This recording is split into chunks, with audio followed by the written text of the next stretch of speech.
We want to bring into the conversation Matt Zeller, former first lieutenant during the war in Afghanistan, former combat advisor with Afghan security forces, co-founder of No One Left Behind, a veterans organization that offers services to former Afghan and Iraqi interpreters who resettle here in the United States. Mr. Zeller, it's almost ironic now to state the name of the organization you founded, given what we're watching go on, though I'm curious to hear your reaction of this consequential speech by the American president.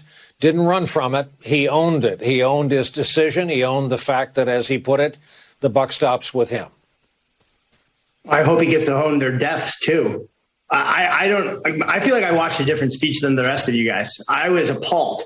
There was such a profound, bold-faced lie in that speech. The idea that we planned for every contingency. I have been personally trying to tell this administration since it took office. I've been trying to tell our government for years that this was coming. We sent them plan after plan on how to evacuate these people. Nobody listened to us. They didn't plan for the evacuation of our Afghan wartime allies. They're trying to conduct it now at the 11th hour. The thing that they were most concerned about was the optics of a chaotic evacuation. Well, they got exactly what they were most concerned of by failing to do what was right when we could have done it. We had all the people and equipment in place to be able to save these people months ago, and we did nothing. I'm appalled that he thinks we only need to take 2,000 people. There's 86,000 people who are currently left behind in Afghanistan alone. We've identified all of them for the government. I have no idea why he claims that people don't want to leave Afghanistan. I have a list of 14,000 names right now of people who want to get out of Afghanistan. And the idea that the Afghan military should be blamed for this. Do you know how many casualties the Afghan military took in an average year? More than the United States did in 20. When you're not getting paid on a regular basis, when you're not getting fuel, when no one is supplying you with ammunition, and yet you're still showing up to the fight, how dare us for having to blame these people for not having the audacity to be able to survive a Taliban onslaught? No.